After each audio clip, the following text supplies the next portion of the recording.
struggle. That's I've never done that before. That's funny.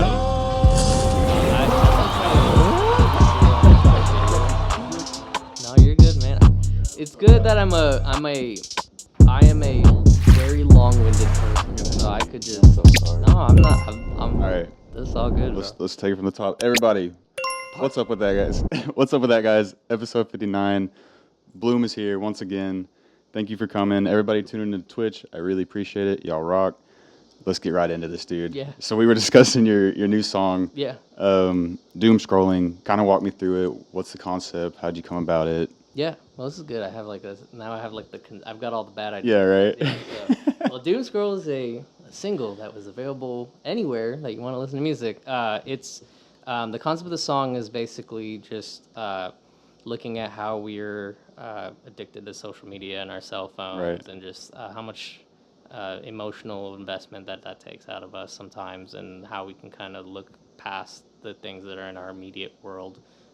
It's not necessarily, and that's not saying I'm very much that person. It's not like everyone else is just like, this is not a critique Right. or whatever. It's just like a realization of just, how much investment we put into the digital world. That's a lot, man. Everybody's on their phone all day long. Yeah, I give up reading on my like screen time statistics and stuff like that. I don't even put screen time blockers and stuff. I'm like, I don't either, man. I'm way too in it. Yeah, you know? and yeah. So the concept of that was kind of keeping the same kind of apocalyptic theme that I had with World on Fire. I don't watch the show much, but I've been thinking about how my music, I kind of am going with this kind of Black Mirror-esque Okay.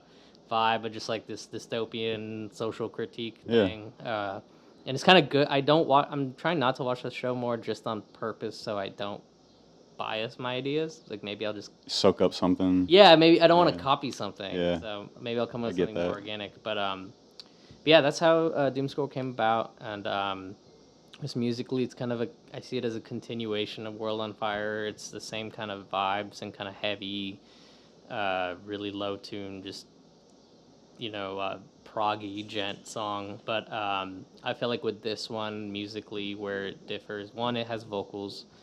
So that's the biggest difference on this song is I worked with Cheney Crab from Entheos on the vocals.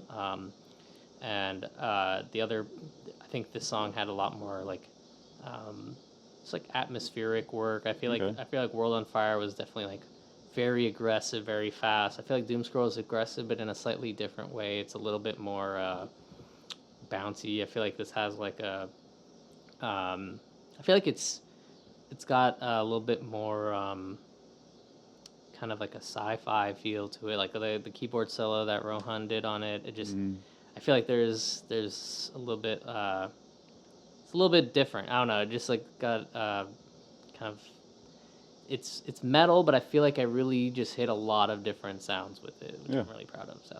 Oh, it's sick. Talk to me about how you kind of started like writing it. Mm-hmm. As far as like when you like start writing a song, do you have a chord in mind, or do you just jump right in and start improvising? So the one different, and I think when I was talking to you about World on Fire, because one of the things last time when I was here, I'm talking about World on Fire, the biggest difference with that song that I mentioned is I wrote it all MIDI. Mm-hmm. So I kept that same thing, and I've actually been doing that a lot. Yeah. And that's actually really affected how I write. There are songs I definitely write without MIDI, and it just comes from me, jamming on the guitar. Sure. But with this song, sometimes what I'll do is I'll write these little loops of sections, and then have like an 8-bar or 16-bar kind of loop. Yeah. And I don't know where it's gonna go in the song, but almost treating it like writing beats for hip hop or something like that. But then like just have all these sections, and so I think with this song, because I'd used World on Fire as a template, it was a little bit more linear. But the first one I just wrote for this was just that the first riff that I had with this, just that opening of like it was just octaves. I can show you how to play it. Yeah, let's see it. Yeah. It's originally on a 7-string, but I'm playing it here on a 6-string guitar. And Beautiful guitar, by the way. Yeah, man. Absolutely. The Music Man Cutlass. This guitar is. I play a lot of Music Man guitars. I have Majesty as well, but so with this one, Really, the opening riff is just octaves. It's just can you hear the guitar? All right. Oh, Yeah. So so that beginning riff it was just bouncing between the octaves. So it's the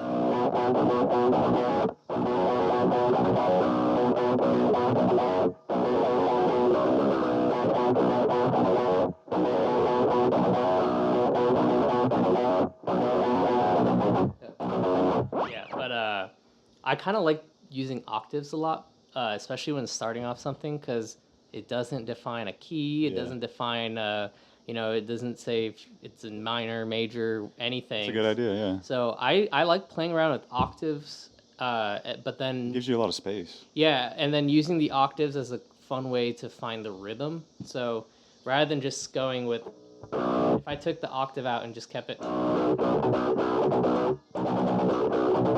that's cool, but I feel like it doesn't give me much context. Yeah. Versus like I can just write out a rhythm that's cool, but then change the octaves or take some of the notes and make it octaves. And sometimes I'll just play around with what sounds cool. Like, oh, okay, maybe make this note an octave instead, the higher octave, and then sometimes it's like the octaves are kind of like the accents, like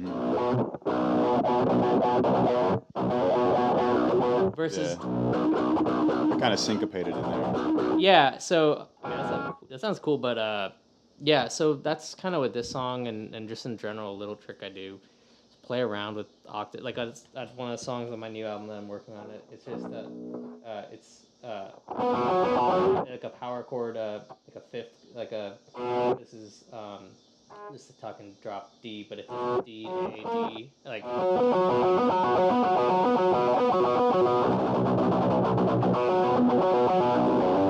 And then I'll add different notes, but like I just play around with those because it's like that. Even the fifth or power chord doesn't define the key really. Yeah.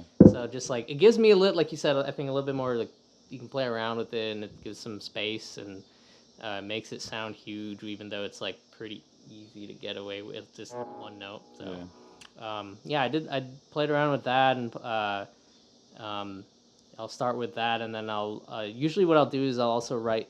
So that's like the fast part, but then I'll also I'd had some parts that were later in the song that were slower, that that were more melodic, that I didn't have everything in between to get there, but I just I'd like doing that because then I know where I'm gonna go with the song as opposed to just like riff, riff, riff, riff, riff, riff, Right. riff, and then I'm like, where do I go? So Yeah. I always know in the middle of this. I think the way that I write my songs a lot of times is I don't necessarily have the same like verse chorus structure that's the same like the same repetition as a standard song, but there is like this song has like a chorus where it's like doom scroll. It's like the theme of the song. Yeah. So it's kind of like the mountain or like a valley in whatever way you want to see it. It's like starts energetic, kind of has a slower melodic middle, and then it ends with something big and fast again. So yeah, that's just like the start with those kind of notes and then go from there. Okay. That's interesting, man. Because I usually kind of, if I'm trying to write something, it's usually I start improving first, kind of dive in that way, kind of find what sounds right, you know, not necessarily like notes. I just kind of go for a sound, really. Yeah, and dude, I mean that's actually so that's part of the reason I started doing MIDI is to break my habit of I do that for hours sometimes, and then I don't come up with something. Or like what I end up doing is I tweak my tone a lot. Like I will sit there and just play around with guitar tones for hours, and I love that, and I think it's necessary because It's 100% necessary. You have to find out what does what. yeah, and it's creative. It's Yeah. if it's sparking creativity and it's fun, that is important. Yeah. But I think if it's at the expense of like if you set out for a goal to write something and then that's getting in the way, then it's a good idea, I think, to kind of cut back from it. But yeah, a lot of times what I'll do too is like for this new album, what I've been doing to have those improv things is there's a Indian I guess instrument or it's like a device. It's called a shruti box or a tanpura. Okay. It's like that's like a stringed instrument they do, but it just plays basically a power chord. So they use in Indian classical music, but it just goes. That's cool though. It's just a drone. Yeah, that's pretty cool. And a lot of times, what I'll do is I'll just like sing over that or hum ideas, and I'm like, "Whoa, that sounded cool." Yeah. Like, I'll record that on my phone, or I'll just like keep that playing, and I'll just play around with something on that, and like, because that gives me at least the key, and I can play around. I can go in between major, minor, for whatever it is. I can play around with all that stuff, but I've got like a little guide with that. So yeah, no, the improv and jamming stuff is, I think, definitely important. And like I like that's not exclusively how I write. Like I'm not a super structured person with the writing. Same. But I've been trying to do that more just with some of these songs that I'm working backwards from. Like, oh, I've got an idea for a single, because then I'm like, okay, I need to just come backwards from this theme versus like I don't have a thematic idea. Then I start with the jamming. Do you ever struggle to kind of pull an idea out and make it tangible? Yeah, I mean, that's kind of why I did World on Fire in the first place. Was like we're writing an album was very overwhelming in a way, and World on Fire was like a procrastination break from that. It was like, okay, I'm just tired of this thematic thing that I'm trying to achieve with this album. You get burnt out sometimes if you sit there and work on the same thing too long. Yeah. I do. I know I'll get burnt out if I gotta kind of like take a step away from it, take some time away from it, come back to it. Yeah, and especially when you're wearing all the hats of like, I'm writing drums, I'm writing. Yeah, you're doing everything. You're doing literally everything. Yeah. So and then when you think about it as like I'm writing 8 to 9 songs, like the way I should write it is just think of it as 8 to 9 singles and just finish them all, because otherwise where I get stuck into that idea of what you said of like it's hard to extrapolate something is when I'm trying to think of the whole album holistically. Yeah. I do like for this album have like some recurring motifs and themes and stuff like that, but I try not to think too hard about it. Like if I try to think too hard about it, then inevitably I will become more stressed and then just not able to do it. But I think one of the things I've found that's helped me to naturally do that is have the same kind of restrictions for each song. So something I've been trying to do is consolidate the number of different guitar tunings I use, or like usually when I write on certain guitars, I come up with different ideas. So like Doom Scroll and World on Fire, they're all MIDI, but I do find it easier a lot of times to write MIDI when I'm writing like low tuned 7-string stuff. How many different tunings are you playing in regularly? I mean, for my I use my 7-string most of the time. That's drop G. But my 6-string SG is in D flat, which is it's like the System of a Down tuning. That's what I call it. But I mean, I have a guitar in every tune. That's the hard part. I've kind of screwed myself by having a love for buying guitars, and then now it's like I'm trying to get rid of some because it's like overwhelming to think about. See, I've got guitars and like they're all in different tuning. Yeah. Like, standard, C, and I think that one's in Dadgad. Yeah, and it's a good way to do it, because then at least each guitar has a meaningful difference. And I get something different out of each one every time I pick it up. And that's what I'm trying to do, is at least have 2 guitars. Each guitar has something a little different. Like this one's in B, and part of the reason I've been playing with B is because I've been playing with vocals more, like trying to sing, and I'm trying to find a tuning that suits my voice better, because when I notice when I sing along to like System of a Down, when I try to sing in D flat, I love the sound of the guitar in that tuning, but when I try to sing along in it, it's like at that breaking point in my voice where it's a little hard. So if I bring it a little lower, it's good. But then when you get to like that 7-string, it's slightly different. And the way I write on 7 strings is a little different too. I don't really do chords. I do all monophonic, just singular notes a lot. Oh, that's interesting. So I think when I just find that it's cleaner. It really punches through more. So you write like single note. I mean, like I write. I just kind of build it up after that. Something I don't do as much on 8 strings that I do on 6 strings. Like I won't do. I'll do a lot more like. Okay. Like I'll do the single note versions of it, because I find it cuts through. Unless I was like, if I'm writing like I haven't really done this, but like I'd love if I was writing like a Kublai Khan or Knock Loose kind of song, then you want the like. Sure. But in general, just I've been mostly just writing singular notes because it cuts through a lot better. It's interesting. So yeah, the way I write is a little different, and then yeah, each guitar kind of changes that. So, what was the original question for this? There wasn't one. It wasn't. We were just talking about collection guitar. That's how the collection grows, right? 'Cause, Yeah. like, each one has a different tuning, and people are like, "Why do you have so many guitars?" Well, they all do different things. Like, yeah, and it's a different tool. Yeah, and that I'm trying to keep where I just have like a couple guitars that I really go back to and love, and but yeah, they do have like if it sparks something very different creatively or even sonically, sometimes I'll make that as a choice for what I'm thinking of, like certain riffs. Like if I were to play it in drop D or drop D flat or whatever versus drop G, they might not hit the same way just because or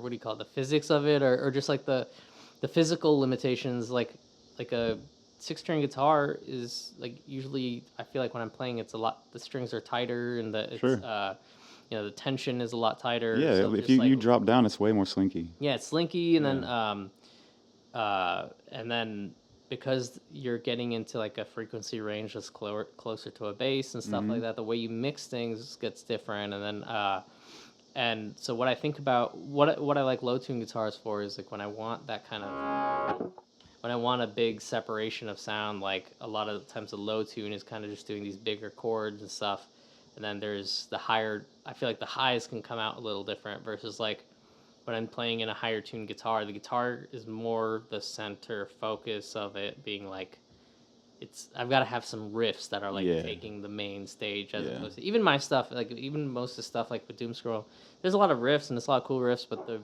7-string stuff's really doing a lot of rhythmic, like it's following the kick drum a lot. It's kind of saving room for all the other stuff going on in the song. So that's a lot of bass, a lot of low end. Yeah. And that's actually another thing, the way I write the song is I knew I wanted vocals on this. I know I was going to release it as an instrumental, but I still was holding hopes out for like having vocals on this song. So I did kind of cut back some of the guitar work a little bit to make it more not like sit in the back, where if I did vocals, I didn't want the guitar to be like overpowering. Yeah, I get like that. There's parts where the guitar goes off, but it's like I think for the most part I was actually really happy how it came out, where because it feels like the guitar is just there to support everything else. Yeah. Sometimes you hear songs where I'm like, there's so much going on, like the bass is doing like sweeps, the guitar's doing sweeps, and the vocals are doing, the drums are doing fills, and I'm like, dude, everything at once is just, it's chaotic. Yeah, I'm like, I don't even know what's happening. Yeah. So, yeah. Hey, what do you listen to? Like, what? Because you're trying to focus on something. Like, you're trying to find a beat, and there's like 7 beats at once. Yeah. That's a lot. Yeah. I get that. All right, so did we do hitter shit last time? We did hitter shit last time. Did we? Yeah. All right, so I got a whole nother round for you. Hell yeah. All right. So here we go, hitter shit, guys. First thing on the hitter shit list, carrying a pick in your wallet. I do that all the time. I do too. I mean, I not just my wallet. I have the little pocket in my the little. I don't even know what that pocket is meant for, but That's a pickpocket, dude. Yeah. That's what I use it for. Yeah, that's what I. Yeah, that's a definitely. I can't say shit at all because that's a big hit for me. I mean, every wallet I've ever had has a pick in it. Mm-hmm. Yeah. All right, so hit on that. How about strap locks? So I see you got them. Well, this one's kind of. So I will say this is a strap lock, but it's a little different because it's not like the Dunlop one where you like have a normal strap and you put that thing on. I'll call those ones shit just because it's a pain in the ass. I've never installed it well, but this one, the DiMarzio one, this is the easiest thing because you just like undo your whole strap, then you just drill in this new strap, and it's got the clip and everything. So I can't live. I mean, I can. It's an extreme. I can't comfortably I feel like at this point, like playing on stage and stuff without this, I Yeah. would be more anxious just because like, Oh, I am every time. you know, some of my guitars at home, it's like they'll just break out, and Yeah. I'm like, imagine that happening on stage. Dude. That would be like, Nightmare. yeah, that'd be really, We've all seen the videos. Yeah. Guitars just drop. yeah, and like you just be, it would be startling and Oh, so embarrassing. so much sound, yeah, Yeah, so much sound. Yeah. Exactly. Oh, Yeah. dude, so bad. yeah, definitely hit, definitely hit. And I see you got the John Petrucci one. I've been Yeah, I've been eyeballing that one. It's the same. It's the same one on my Majesty, just because it lets you go a little higher for certain things. So I like where it sits. I had the Jim Root one too, but I think that one's like a little low. Like the maximum height for that was still a little low for me. Okay. So, but yeah. All right. So how about clip-on tuners while you're playing live? While you're playing live, that's an interesting one. I was about to just say shit in general, but I think it depends on what you're playing. Like if you're playing metal, I think that looks a little. It's out of place, right? That doesn't look. Yeah. But at the same time, it's like if you play. The thing is, if you're really good, then it doesn't matter. 'Cause Then there's no rules. But then if then you're it's really cool. good, it doesn't if anything, matter. then it's like a flex. But Yeah. like, I think generally, I think I would also be anxious if I was doing because it would just probably fly off. I don't know, but in general, clip-on tuners, I've actually been thinking about how much I dislike them because at the school that I teach, a lot of times I'll use the clip-on tuner and it just doesn't get it. It just doesn't tune well. But then It'll I get you just- close. I push all my students to just use their phone, like those cheap apps on the phone. There's like free apps. Yeah, that there's a bunch of them. they do it way better and like teaches you way better too, and like the visual on it is a lot easier. Yeah. So yeah, I think clip locks are clip tuners are kind of outdated in general. But yeah, if you're playing with one, unless you're doing like singer-songwriter stuff, I think. Like acoustic jam stuff. Yeah. I can see that. Yeah. Yeah. All right. I agree with you totally though. Yeah. How about looping your cable through the back of the strap? That's what I do. So Hit or shit. I mean, I do that mainly because I remember playing a show when I was in college where I stepped on the cable and it just popped Yep. out, and then the like last 20 seconds of the song were just no guitar. So it's one of those again. Just You're one sitting there of trying to pick it up. Yeah, I do. Plug I it mean, back. I was also, I was a little. I'd had some alcohol on me, so I just, I didn't even notice. I remember watching the video and I was like, I look like such an idiot because I just like there's no sound coming in the guitar. I'm just like, yeah. Oh, you didn't even realize it? No, I didn't realize it. God, No, that's the worst. So, That's yeah, the worst. I need that. That's a hit. All right, hit on that. All right. This hit, is very different, I think, than. Or no, last time was all hits. I think too. I think I'm a little meaner this time. I remember last time I was like, I could see both ways. I'm gonna have definitive answers. Right on. All right, so this one, guitar flips, where they flip it around with the strap. Oh, I think it's hit. I just can't do it. I don't even know. I could how. never do it. Dude. Yeah, I mean- couldn't trust my strap that much. Yeah, so okay, it's a hit, but I do think it's a.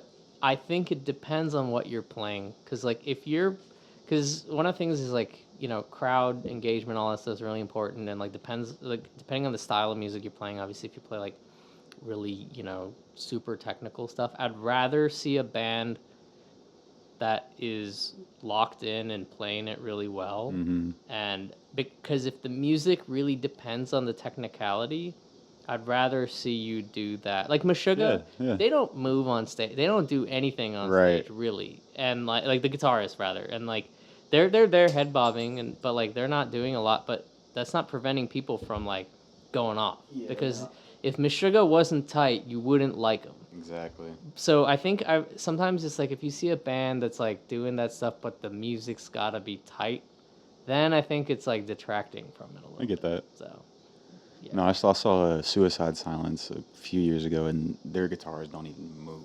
Yeah. They're just in that power stance the whole Locked in, time, locked yeah. in, dude. And it like for that kind of stuff, it's it's like I feel like there's a specific genre of metal that like you can do that with, and even then, it's like I feel like you still probably have one person in the band still locking in, Mm-hmm. and then it's like you can have maybe that's why you have like two guitarists or something. Is you get one person who Sure. do the acrobatics and then one person who's just like locked in. But yeah, I don't know. I couldn't even do it if I tried. So I don't want to. That's what I'm saying. Like I don't even have like an inkling to do it. Like Yeah, I don't want I don't to. know. I've got some nice guitars. I don't want to. I don't want to mess with those. Exactly. You ever seen those videos of like people throwing their guitar to their tech? Whoa. My bad. People I throwing. thought that was me. I thought No, that was I pulled your headphones. No, you're good. But people like throw their guitar to their tech and it just I like think it's still just drops. Yeah, there's. That better? Yeah. So they throw their guitar up. Yeah, it's like I saw it's fucking that. I saw Tom Morello throw his guitar to his tech, and he missed it and it just went poof on the ground. Yeah. No, I haven't seen that, but I thought you meant like they just toss it up at the end, like at the Who from like the. No, like at the end of the song, like their tech's on the side stage, and they take it. To throw it, it takes like 5 extra seconds to Right. just walk up. I guess if you have the money and you have the liability that you're not the one who, or I guess the assurance that you're not liable for that injury. It's probably or a free whatever. guitar. You know? Yeah, I just I couldn't. Yeah. Yeah. I don't want to do that. Same. All right, so hit or shit, dadgad. I love that. That's what I used or hit. That's what I used for my song Flippy Toad. Actually. Yeah. Dadgad. I've actually wanted to.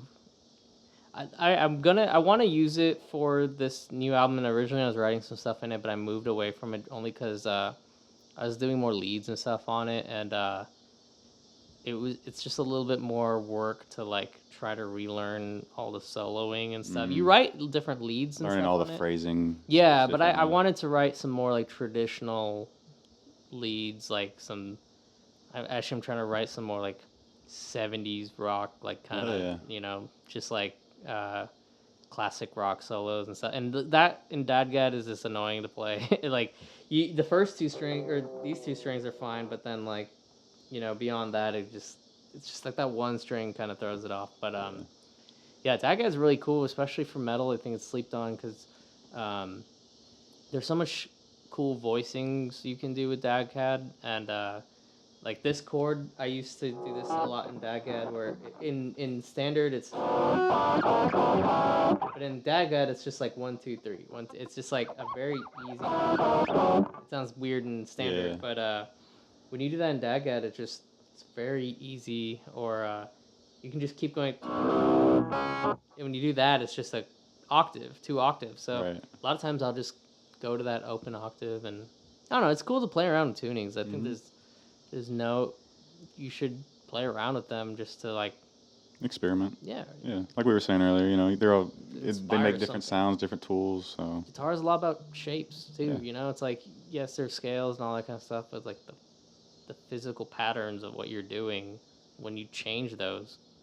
Like I found it inconvenient for what I was trying to achieve, but at the same time, I was writing different stuff. So. Hey, shout out to everybody in the chat right now. There's like a shitload of people in the chat. Oh, hell yeah. Look at that. Hell yeah. Nice.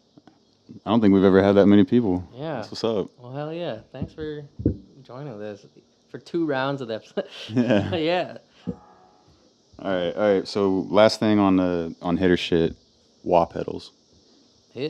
I'm actually a little annoyed because I have a expression pedal for my Axe Effects, but it's broken. It's not working. But I really want to do I actually have a solo that I wrote for a new song that's very like. I don't want. I hesitate saying it's very Slash because I have some friends who are very very like into Slash, and it's like I feel like me even calling it remotely Slash is like cheapening how good Slash is, but like. It's very Slash because I use a wah pedal in the harmonic minor scale. So that's pretty much. But I think the wah is like. You're talking about Tom Morello. I was actually thinking about. I really wanted to mess around with it to do this like.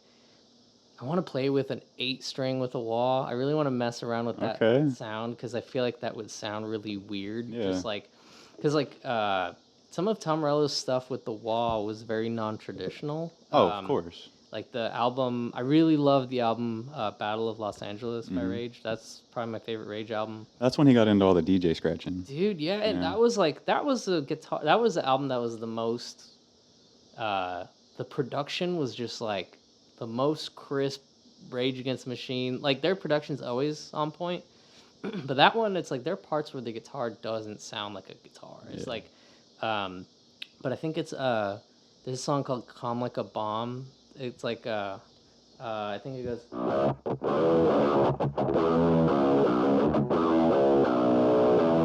something like that. But he does like a wow. He does a lot of those single note riffs too. When I think about it. Yeah, he does a lot of that. But he's doing that low tune, just pentatonic thing. And when he in the verse, when Zach the Roach is rapping, he's just a wow, wow, wow, wow. It's like it feels very different when it's a really low tune, because when you play the normal high pitched solo stuff, it's very, you're used to it. It's like, the wah is more subtle or whatever. Yeah. But like when you play a low tune, it's a lot more accentuated. Like literally sounds like wah wah wah. But well, he's using this toggle switch as a kill switch. yeah, and I think it would sound so interesting, and I'm determined to make it sound cool with an 8-string to just like make it sound like some like beefy orc. That's interesting. I'd be interested to hearing that. Actually, the wah is also so when I teach, especially when I teach like 6 or 7-year-olds, the auto wah. So the school has all these Line 6 Spider amps, like the Spider 4s. Yeah, those amps are fucking badass. Oh, we already know about the Line 6. Yeah, those Line 6 amps have everything you need pretty much. And the Ottawa section on it, there's like a preset that's just called Ottawa. Okay. And if a lesson is getting stale at any point, you just go to the Ottawa, because it makes playing, like if you're playing a but when it's like wah, wah, wah, it's like they just love it. It's so funny. Yeah. They're like having a good time, and it's like I love that feature just because it's like made my job easier. So, hell yeah. Yeah. It's like throwing on some reverb or some delay. Yeah, exactly. It's like it makes something that, I mean, even, if you want to get philosophical with it, it's like the same thing as when you're a guitarist, even, when you're writing and stuff. It's like it's the same riff with more effects on it. Just like puts you in a different, creative. Oh yeah, so, absolutely. Yeah. I remember last time when we were wrapping up, you were looking at the picks right here, and you're like, "Oh, we didn't even talk about picks." So I kind of want to talk about picks a little bit, dude. So what kind of pick are you using? What has been like? Is there like a favorite you go to? Do you change with styles? Do you? Give me the lowdown. I'm not even using the pick that I was gonna show you, so I'll reach into that little pocket I told you. I don't know what it's called. I have like 30 picks on stage in that pocket, so these are all the picks. You keep them in your pocket on stage? Yeah. I put them on top of my cab. I should do that too, but so these two are the main ones. These are all kind of variations of the same picks.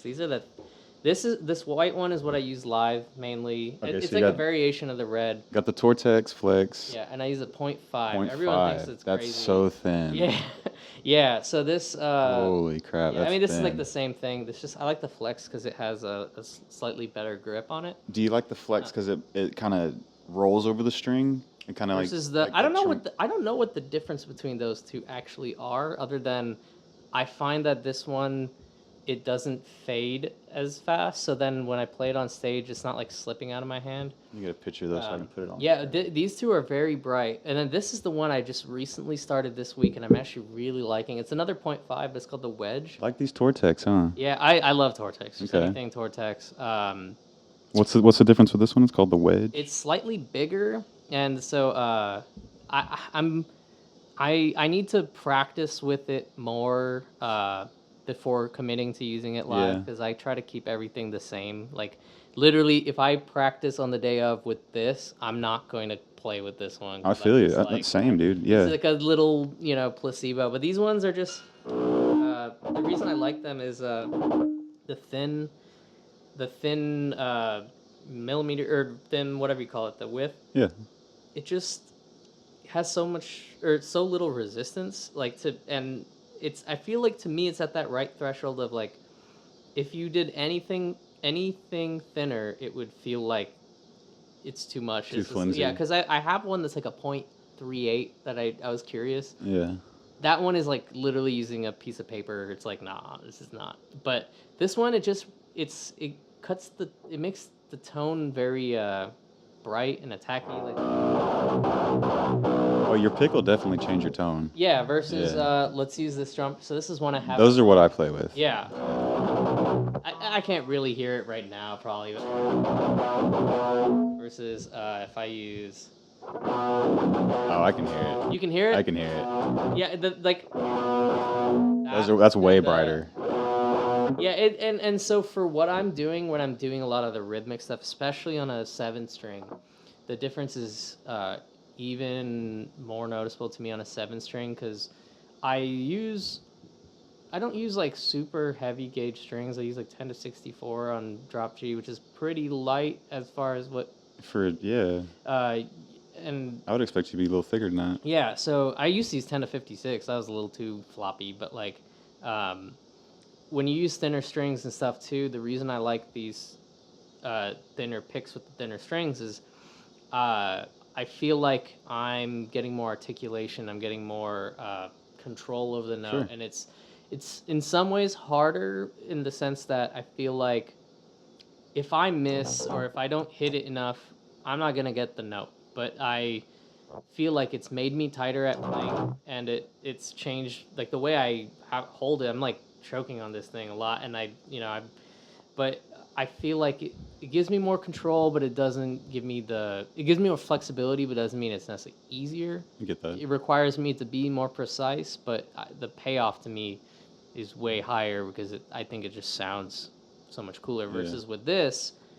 When I play the low tune stuff, I feel like I get a consistent note, but it's like I feel like if I play it soft versus I play it hard, I'm getting the same thing. Sound, and like a lot of that stuff when you're going like those like genty articulations versus like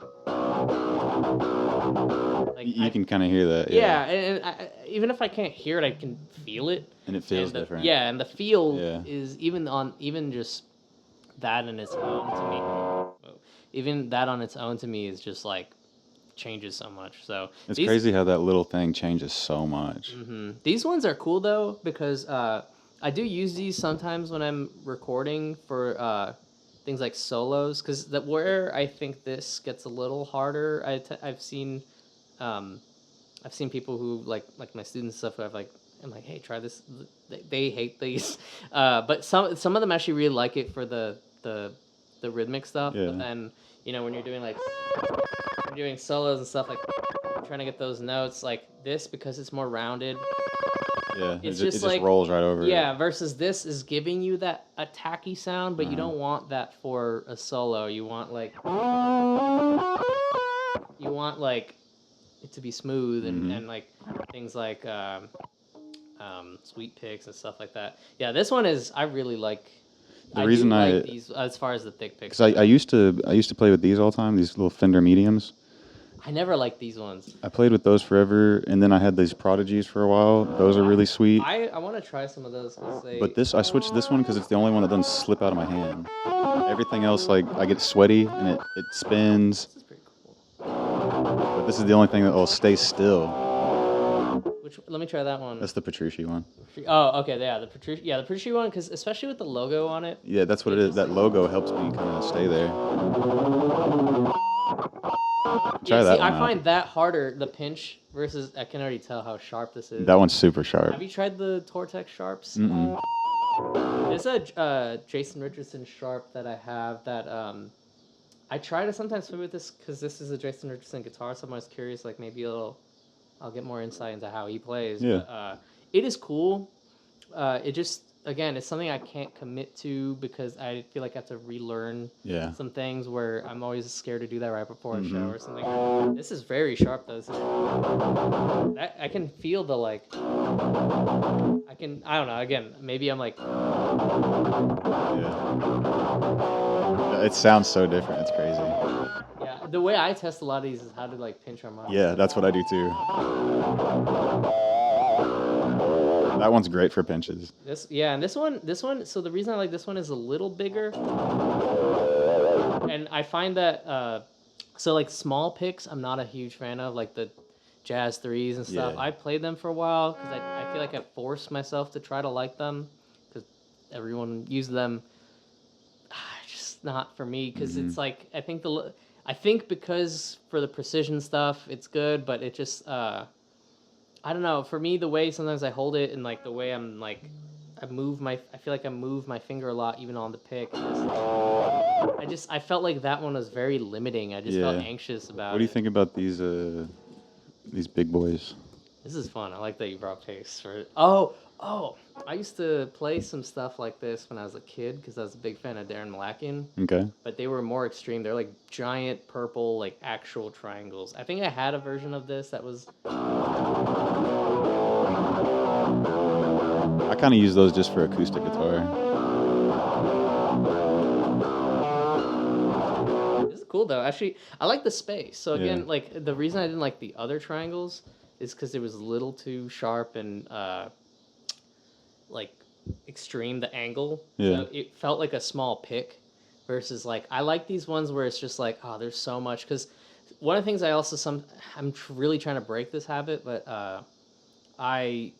I used to play for a while with 3 fingers, and I sometimes switch in between that. 3 on the pick? Yeah, What? no, two underneath, and like kind of like that James Hetfield, like Okay. like for sweeps and stuff. I would like hold it here and then like, and that's why one of these picks is kind of useful for that for the. Okay. I don't do that anymore, and I try, but sometimes I like go back to doing that, and I'm like, no, I need not to. But if I played with if I kept up with the 3 finger thing, That might work for this you. would be a perfect pick for it because when you play with something like this, I mean this one's fine, but like it's just like this pick here is a lot smaller versus like this has like a place to literally just I don't know. You can comfortably put all 3 picks or fingers on here, but yeah. Otherwise, I mean, I think it's a little too rounded. That's the thing. It's like Yeah. this. It's kind of weird how picks are like literally this is 0.6 and this is 0.5, but like when I play this, it bothers me. You can feel it. Yeah, I mean, like I'll Yeah. play it fine, and I do like this pick. But like if I were to play this on stage instead of that, I might get in my head a little bit because I'm like, oh, it just feels a little Yeah. different, and I'm like, why? It's point like 1 millimeter. Why does that change? So much of your tone, but it's kind of fascinating. I think it's really cool how just listening to you play, because when I'm sitting there playing it, you can't really hear it, but I'm listening to you do Really? the different tones with all different picks. I can hear it. Which one stands out the most to you? Like compared that to one, this red Vortex, and which one was it? Those are when you play those back to back, they noticeably sound different. Try something with this thing with the gate and let's see. Yeah, like high gate, low gain. Yeah. Let me see that's where you can really hear it's like very just like that's the kind of stuff where the pick really matters to me because you don't want something that's just like getting in the way. Yeah, see, like to me here, so where I hold the pick, that's why I find it hard because you see how my thumb's hanging off. Right. I immediately feel like I have no footing or whatever you call it with your hands. Like I have no like. No thumbing. Yeah, because I kind of hold my pick like this. It's like I don't really hold it like that as much, but I like kind of do this. I like bend my thumb and tuck it in. Yeah. So all those like really tight whatever. Versus oh shoot, I lost one. I have one here, but let me try it here.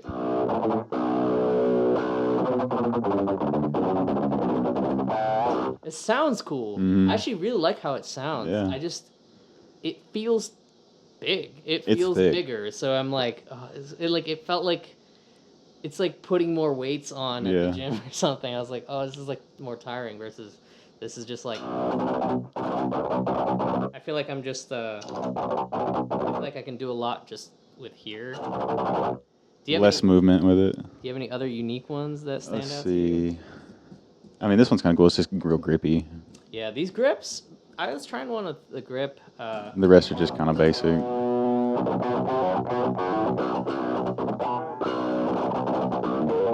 don't know. My hands sweat a lot when I'm on stage, so I drop picks and shit. Yeah, the grips. The grips. Actually, this one's very standard, but I like it. It's very This standard. is the nylon. I don't know what that is, to be honest with you. I think I have a pack of. I have so many picks at home. Dude, I mean, I'll go to the Guitar Center and just buy a pack of picks, just cause, you know, you end up with 50 of them. I like this one. I think the big thing is too is just like committing to something. You know, Yeah. like, you know, I see the Guitar Center one. Yeah. I actually used the. Oh, this one looks a little different. This actually looks very different because I'm used to these ones that like super red, Yeah. tomato red thing. Like, Yeah, this is a little different one. I wonder which one I got this from. Yeah, that's your stock pick right there. I like these two. These Everlast from Ernie Ball. so even this is a 0.6. A lot of metal bands actually they use thin picks. I just haven't seen anyone use 0.5. That's Yeah. like, because I think Periphery and stuff use like 0.65, 0.7 or something. I bought a pack of their picks at a concert and like I was like, oh, these are pretty thin too. Yeah. But whenever I show people this one or that one, they're just like, not my.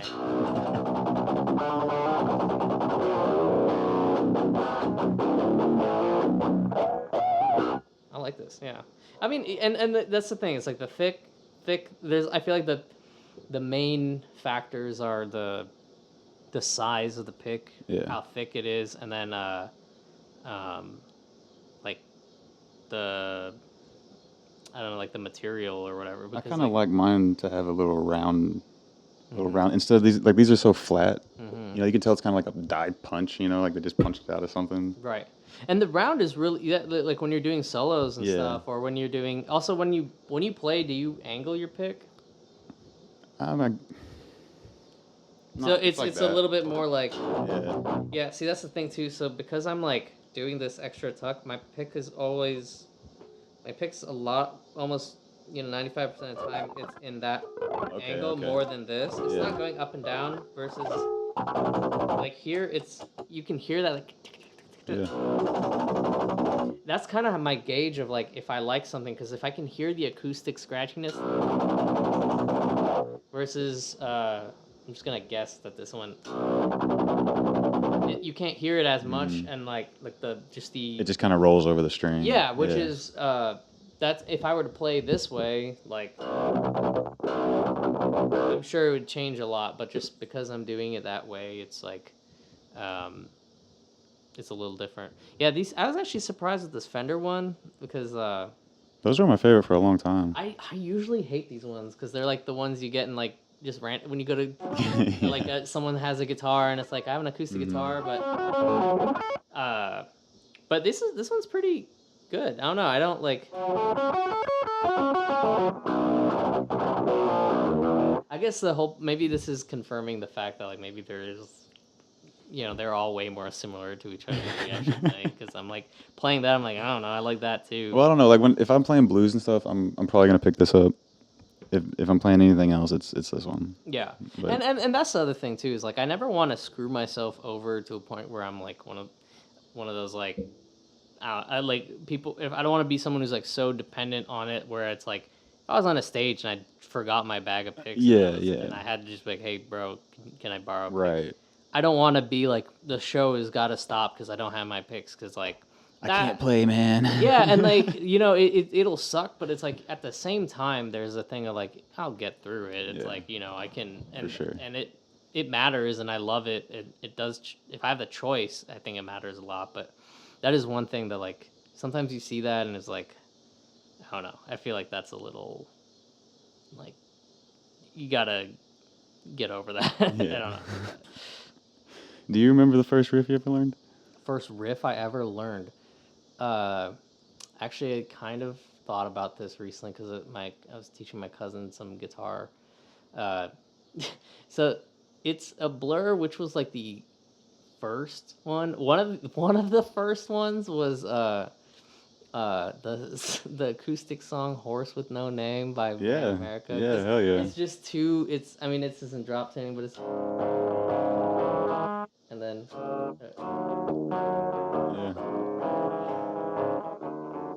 Yeah, I mean, I can't play it on drop the D. desert on the horse with no name.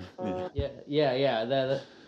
The lyrics are so bad in that song, but yeah, that was one of the first ones because I remember being like, cool, this is like 2 chords. I can play this for a talent show Yeah. or something. It's not that hard.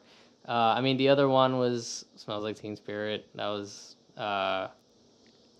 was like very quickly after that one. I remember that one because I showed someone that one, and they were like, "Nah, you're not that good."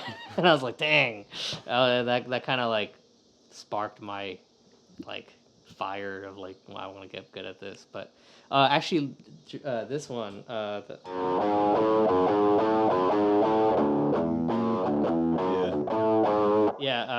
Breaking the Law. That was one of the first ones I learned too, and that one I felt like genuinely badass because I was like, okay, this is a cool song.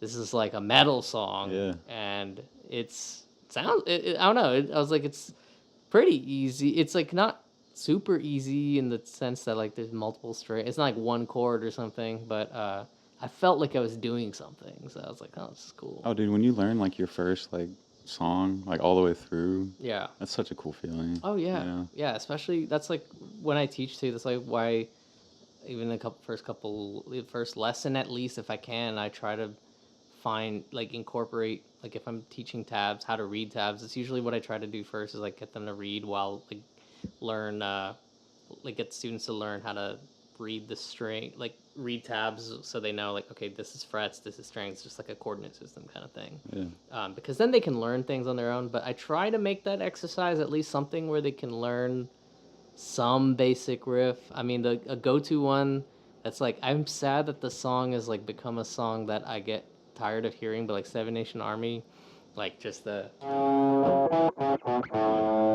that's like that's a perfect one, you know. It's such a good song to Oh, yeah. learn And it's such a to good teach song, people because yeah. like my daughter's learning how to play drums right now. I got a set downstairs.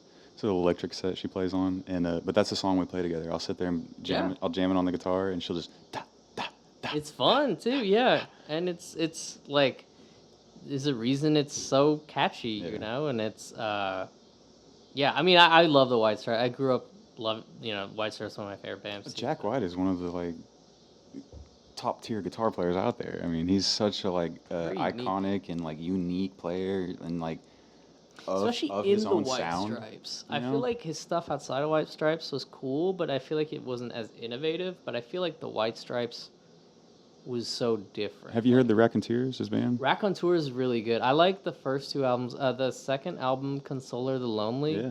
Dude, that album is so good. That was one of my favorites Yeah. actually in like middle school. But I think even his guitar work kind of took a little bit of a backseat there. Yeah. I don't know what the other person's name in the band is, but he's such a good singer He and is. songwriter, and I feel like they complemented versus like White Stripes, like the whole fuzzy guitar sound. Like that is something I don't hear as much of, is like that really thick, like just beefy, chunky fuzz guitar sound that You're he had, right. like where it's like clipping, and I think Static almost. I think it'd be cool to bring that into metal. I've actually Yeah. thought about that, where like, oh, it'd be cool to maybe have like an 8-string that has. Have like, you heard his band, The Dead Weather? Yeah, I didn't like. I didn't like them? I didn't like them. I didn't. It's not like I dislike them. I heard it, and I was like, okay. Yeah. I just found it kind of. He took a more like, well, I don't know. I guess his solo stuff is more like guitar creative, like songs like Lazaretto. I haven't. You know, it's a strictly like guitar based song, but it's so good. And it's like it's like a real like, I just think of like electric. Like he has like real electric sounding like almost statically, like you were saying, like kind of pops and stuff. You know, kind of like a plasma coil, shit like that. That's kind of cool to think about. Yeah, like getting down to the science of like, that's how you describe your sounds, like down to like it sounds like a plasma coil. I don't know what else to say. I mean, that's cool though. I like that. Yeah. But What's your favorite riff? my favorite, oh dude, that's a hard. I have to like break that down by so many. Or do you have one that you just play when you pick up your guitar? That's not by me or something, right? Yeah, just anything.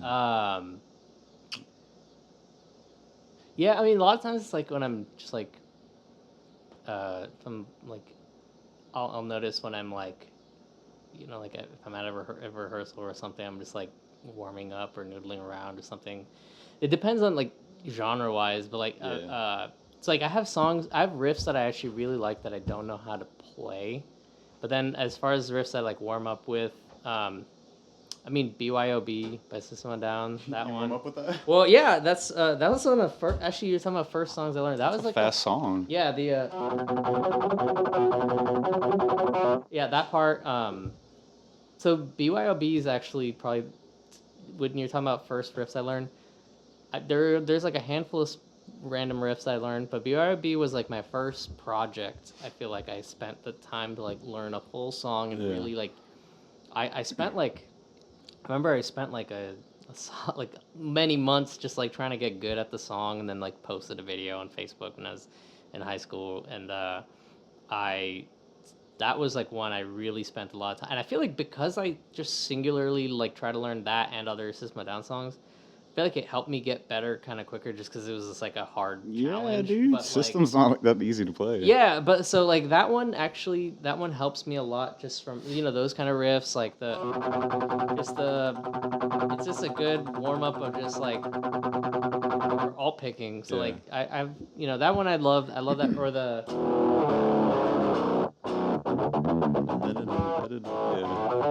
yeah, I mean, favorite riff though. I'm trying to think. There's so many like it's I guess not like a favorite, just one that you play frequently, I guess. no, but it's cool because like I feel like I could answer that when I was younger because I had a very strong sense of like this is the best guitarist, and then this is this, and like now I'm just like depends on the mood or the day. Sure, I mean, like sure. yeah, I mean. I've got those days where I just want to get sludgy and just, just fucking sludge around. And then I got the days where I want to kind of solo around, I think one that comes to mind, yeah, I mean, like, the vibe, too, of, like, there's riffs that are, more melodic, and then there's riffs that are more rhythmic. And I think, to me, so, like, a riff that I really like to jam to, and I can't even play the whole thing well, but, like, Redneck by Lamb of God. Hell yeah.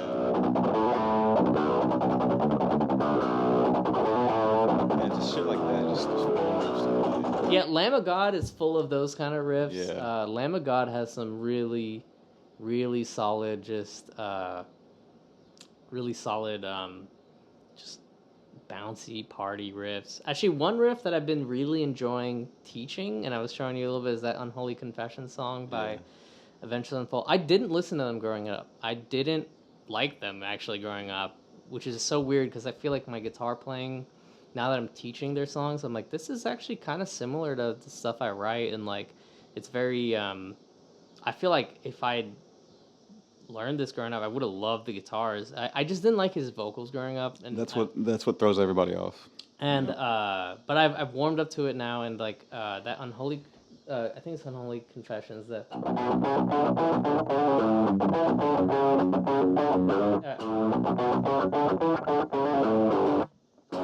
I just like those metal, like metalcore riffs. Like I wouldn't even say like one band specifically, just like those kind of metalcore riffs I've kind of been like reappreciating, because I didn't necessarily even listen to a ton of metalcore growing up. I did listen there's to not a lot out anymore. Like there's not, what new metalcore is out now? Metalcore is, metalcore now, what people call metalcore is not really like it's what not. Metalcore was, or what, and I mean, people pushing metal now is kind of like Slaughter to Prevail. I love that stuff. They're kind of like, I mean, I love them, don't get me wrong, but they're like the biggest band right now. Yeah. I think. Actually, another one that I love to play, do you know, speaking of metalcore, Guitar Hero 4 taught me a lot of riffs. Oh, yeah. I love that. I had that on the Wii when I was in high school, and you know, Bullet for My Valentine, Scream Aim Fire. That.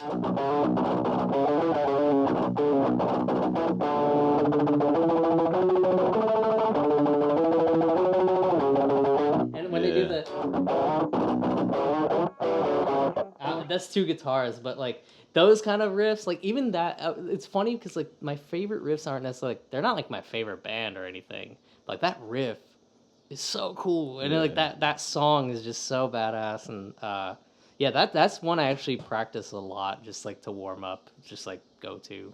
Yeah, this is a good homework for me to like think about, like, what are my favorite riffs. My go-to is like plug this in before it gets all loud and shit. Usually, Master of Puppets. Yeah, Master. I mean, that's another one I was about to say. Is like, that's another one because I teach a lot too. Yeah. It's like gone from like being one of my favorite riffs to like, okay, cool. This is just like my work riff, you know. It's like, but Master Puppets is like one of my favorite songs to play, just in general. I mean, just noodling around. That's usually what I just warm up to, is just getting into there, and then the acoustic part. I actually suck at that part. It's a good, like, I get to warm up down here, I get to warm up here a little bit. So I usually just break into that.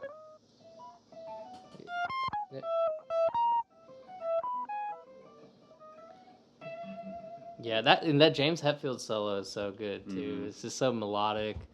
Actually, my favorite riff from Master Puppets in there is let me see if I can tee this up real quick.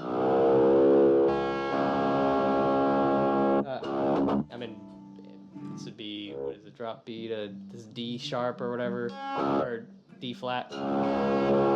But that.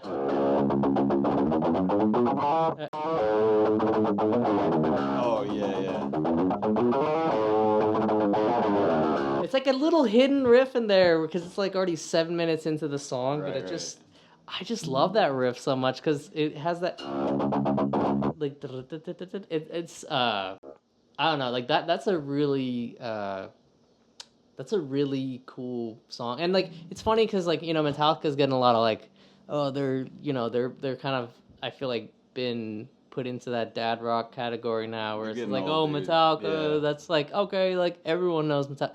But like I'm something I wonder is like, what did Metallica like, what was that like when they came out, like the impact? Because like, imagine a band like Metallica coming out nowadays. Yeah, because like, and that's probably what like Lorna Shore or something is, or something like Slaughter Prevail or something like that. Or, like, because when I think about like what was contemporary to Metallica, if you think about, I don't remember what year Hotel California is from, but that's like 1975 maybe. Okay, yeah, sounds right. 6 years later, you get Master Puppets. I always think about this. Stevie Ray Vaughan was at the same time as Motley Crue. Yeah. And Van Halen. Like, what the fuck? And like that must have been really weird, or like really different. Like, just like Ride the Lightning, and like even old, like, I'm a huge Master Puppets guy, but like the older Metallica stuff is arguably heavier, you know, like Ride the Lightning, Kill 'Em all that stuff. And like, just, I wonder how that was, you know, like all those, and by that time I feel like people had the like, oh, they're a pop band or whatever. Even that, dude, that riff, I love that riff. It's so good. I definitely think it's funny, most drummers I know never cared about they never cared about Metallica, but I feel like Metallica was that like guitarist band. 100%. But Megadeth has some really cool riffs too. I was actually really into Rust in Peace, that album. Yeah. Holy Wars. I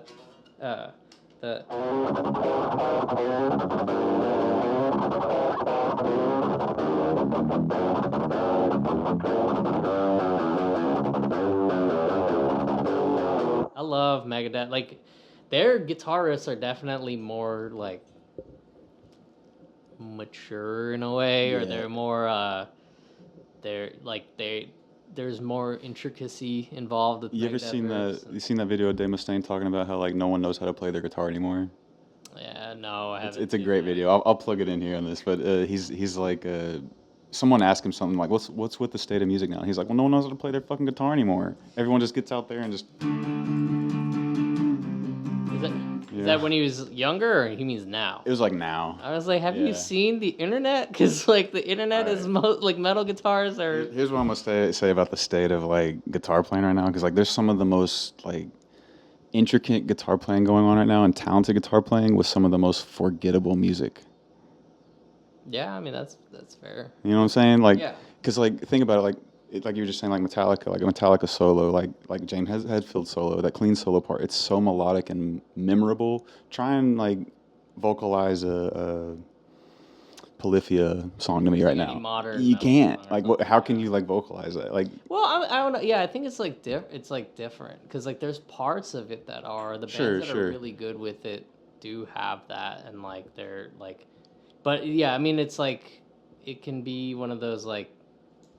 It's almost like a guitarist, and that's something I've been thinking about a lot, because that's something that I'm trying to catch myself do, like where I'm writing some stuff where I'm like, is this actually melodically making it better, or am I just like trying to, you know, flex on the guitar? Where I'm Yeah. like, I'm bad about that. But there are parts where you need that, and it's Yeah. cool, and I'm like, screw Well, it, because just as a go guitar, hard and yeah, go ahead and flex. as But a like, guitar player, we kind of flex a little bit in solo and shit, and so we're kind of used to like stepping out a little bit, and but it really speaks to the guitar player if you know how to ride back a little bit and be what serves the song, yeah, rather than just coming yeah, at with 300 notes at a time. yeah, and I mean, no, that is a thing that's like, so actually, that thing of what you said about, um, how, like, can you hum a song, and like, there are some bands that like have that are really cool, but I think something I want when I was telling you about like the dad rock riffs or dad rock solos that I'm trying to do, like the boomer, Boomer bends. yeah, all that kind of Yeah. stuff. Like the reason why I want to do that is I want that to complement the kind of crazy stuff I'm writing. Because Yeah. a lot of I'll tune back to. I like that you're so conscious about like what you're putting out too. You're not just like I'm just gonna put everything out, and if you like it, you like it. If you don't, you don't.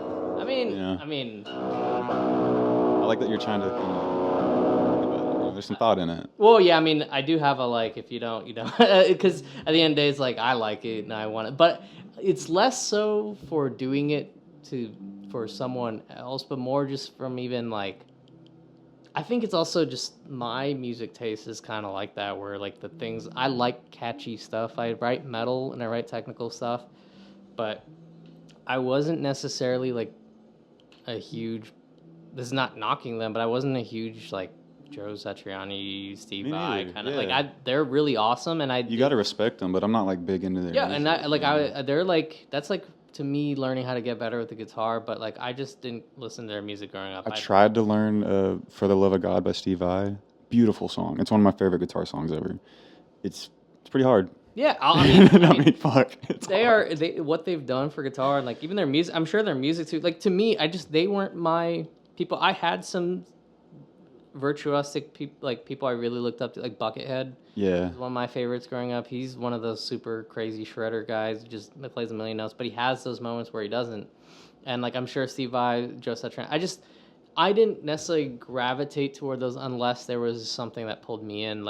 So Petrucci was one that like so Guitar Hero 4, I heard Dream Theater's Pull Me Under in the credits of Guitar Hero 4. Yeah. And it wasn't the shredding solo part that got me in, but that like little acoustic part in the beginning, Okay. dun, dun, dun, that part where I was like, oh, this is so catchy and this is super cool, and just his songwriting and everything. And I think naturally, just kind of growing up with a lot of melodic stuff and liking stuff that was I think I prioritize catchiness, but then the way I write a lot of metal guitars are, it's out of tune, but like even just a lot of those like I'll write a lot of rhythmic crazy stuff, but I kind of want, rather than like dumbing that down, because I don't want to do that either. I want it to be very maximalist. I want my music to be like, just this is the hardest thing I've done, and next time I got to make something harder.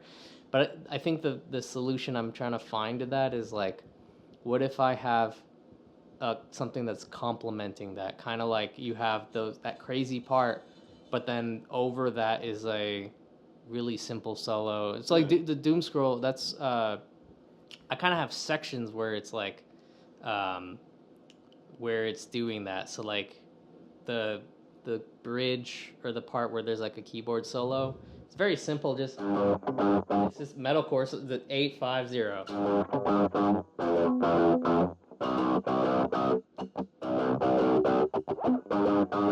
But so that's really simple. But then the end breakdown is literally just me going all out at 256 BPM. That's just like literally that part was me going like, I want to write the dumbest thing where I just go. And I was like, okay, I'm just gonna go all in and do that. But I was like, okay, there's sections for that, and like there's so. Or even if I were to do some crazy complicated rhythm, maybe the lead line is something like simple. Like actually, that when I did World on Fire, that one lead I really like that. Yeah. Because to me that's simple, and I can hum that. Yeah. But the rhythm underneath that is a.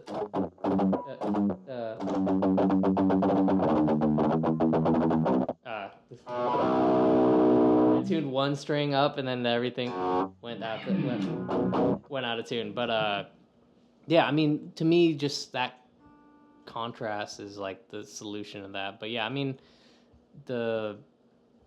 I want that to be a conscious thing with songs on my album where I'm like, I want at least someone to be able to hum this. And I think the difference too is that when you have vocals on something like with Doom Scroll, I found that there, even if the music if there's parts that's complicated, at least there's a hook and there's still a like Doom Scroll, the lyric. And like, I think I think one of the differences too is a lot of music. I think instrumental music's gotten a lot bigger too, and I love instrumental. I write instrumental. I've been releasing instrumental, but when you write instrumental too, because if you're not writing stuff that's 100 all the time, then it's like I feel like it can be that, like that's what you're trying to prove almost in a way, because you don't have a singer. So it's like, how do I make something not boring? Make it flashy. Yeah. But I think that's where metal then wasn't also just about the instrument too. It's like the singing and the hooks, and it's not like the metal now isn't. It's kind of cool because it's like morphed a little bit. Now we're kind of, I feel like, finding how do we like, we're almost like tired now. We're almost like, okay, there's a lot of notes. Like let's like figure out how we can like get hooks and choruses and catchy tunes and stuff. So write a song. Yeah. What's do you remember the first riff you wrote? First riff I wrote, or something early? I wrote the first song I wrote was this really shitty song on GarageBand on my brother's computer that was like 10 minutes long, called The Ballad of Destruction. Hell yeah. And it was like on an old Apple laptop that just like I used the keyboard. It had like trumpets and flutes and metal drums. Like it was all over. I wish I had it. But I actually, some of my early like riffs from when I was learning guitar, I've actually been like repurposing it, because I have some riffs from them. I do some of that too. Huh? Yeah. Because sometimes you find a better spot for it somewhere else, maybe. Or like I know what I'm doing now. So like back then, I was just like throwing my hands at the guitar, and that was cool because I feel like I just didn't care. I was just like, sounds cool. I was just really just going based on my ear. Yeah. But I didn't have the like capacity or skill to like make it into a song. I just had riffs that were like these cool little ideas. But I was actually like thinking, I have some riffs from then. Like there's a riff from 9th grade that was like, it's weirdly difficult, and I'm like, how did I play that in 9th grade? Or how did I played it way worse? But it was it's like a transition from the original. The first riff goes. I dig that.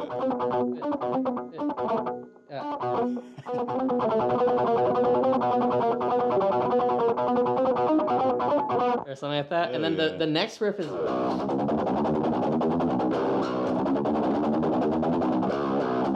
And I was like, dude, how did I write that in 9th grade when I was like 5 months into playing guitar? And I was like, I don't know how, but I just had this idea, and I probably played it really badly then. But I actually been thinking about that riff recently, and I was like, that could be a cool, like the whole with like some reverb and all that. It sounds like it could sound really like a tech death song or something, And I was, but so.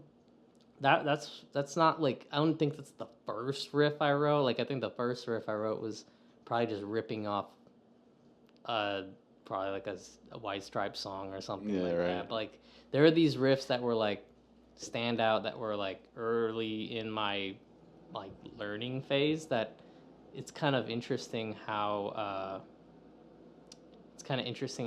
they've like stuck around in my head, because I genuinely could listen to some of that and I'm like, that's something I would write now. Right. It's not like, because I have riffs that I'm like, oh, that's a little like, these are like some boring things that I would have done, like something I would change up now. Like a lot of times before, when I was like in 9th grade or something, I would do a lot of these just like just like power chords, but with just the one. shit Yeah, like like that. which is cool, but Yeah. I think now I kind of did this more towards the end of high school, but like just adding those voicings of instead of just doing that, like I'm bad about that. yeah. Well, sometimes you don't need that. I mean, like yeah, you know, that kind of stuff when Right. you're, you know, like just I think I would find ways to make it a little bit more unique, but like that riff, that's one that I'm like, no, that's it. That's what's gonna No, go that's on the sick. record. You got it. I like it. I don't need to change it. Yeah, So, you gotta use that. how about you? Do you have like a riff that Dude, stands so out? I was sitting here thinking, I was like, one of the first like songs that we wrote was like, it's just real basic fucking Southern blues, like.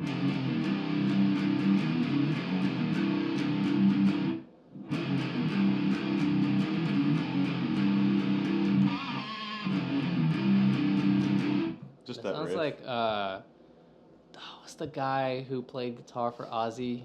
Zach Wild. Zach Wild. Yeah. That definitely reminds me of like a Zach Wild kind of like. Just real sludgy. Are you in the C? Yeah. And then I moved on to like.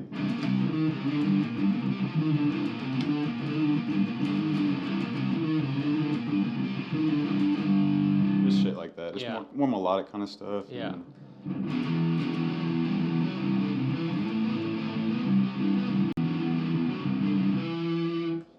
It progressively got more. I like how you did the vibrato.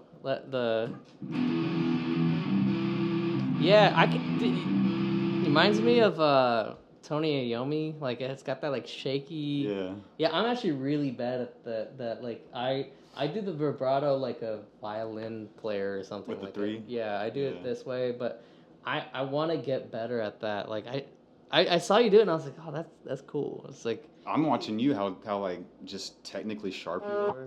with this. Just how like precise you are with your playing is like really impressive to me because I'm not that like precision playing is not me. Yeah, well that's the beauty of the guitar, right? It's like the two different like that's why I'm trying to also write more of those like older style solos too, because I've not practiced that for a while and I've not really like good at those, so it's like a good way for me to also expand into it's like I feel like I'm learning the guitar again in a way where I'm like learning some of those like that kind of stuff where I'm like, whoa, that's how you do that? I was like, oh, I've heard that a million times. Yeah, I've heard it a million times and I always thought it was like cool, but I just never knew how to do it. But like, or just doing those like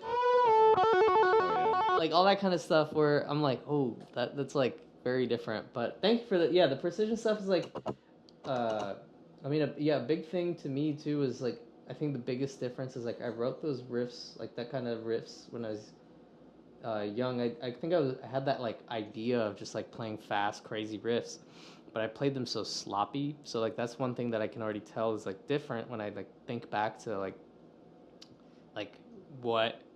how those would have sounded when I was a kid. Is just like I went for fast, but like it was a lot less precise. So it was just like. Yeah.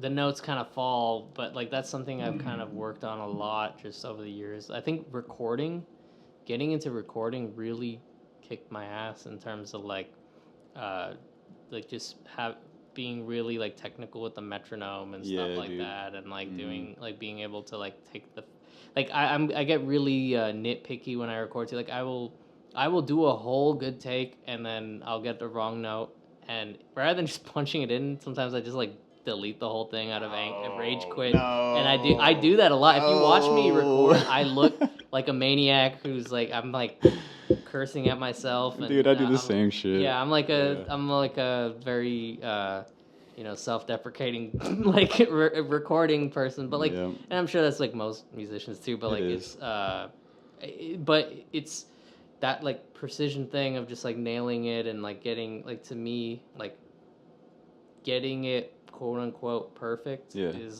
something that I just feel like the only reason I care about that is because it's like the one time you can be. It's like when you play live, you're always going to make mistakes. Right, so it's the one time you can be perfect. Yeah, so it's like might as well just like get it. And that's a good point. And in that quest of trying to do that, I feel like you do get better. You know, it's like you get better just like repeating and just like trying to record and see all this metal stuff with the precision stuff. It's I never thought about that as a kid. I just thought fast, but then now I'm like, yeah, fast is cool. Like I want to be one of the most precise players. Yeah. So.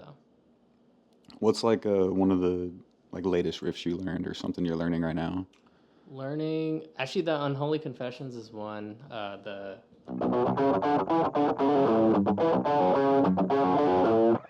That's one because I had a student bring that up. Actually, I'm learning a lot of riffs in like real time a lot of days because it's like, you know, students They ask you. Ask me. Yeah. I'll tap. Another thing I like to do is if I can, I'll bring my laptop and I'll do Guitar Pro or like Studio One. You can tab it out, but a lot of times I'd like to write it out, just write out the tabs, and that's really nice because I feel like I've gotten to really learn the instrument better in a way, like just writing all that out. And Absolutely. I'm trying to think. What are some other?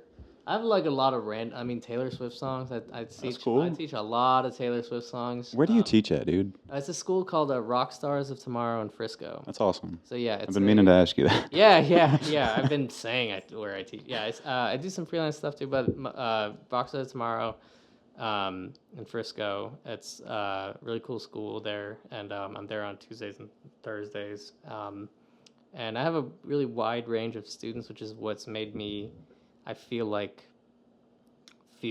more well versed with guitar in the sense that I feel that it takes, you know, it just because, you know, you have something that's like really fast music and crazy stuff doesn't mean that it's harder to teach.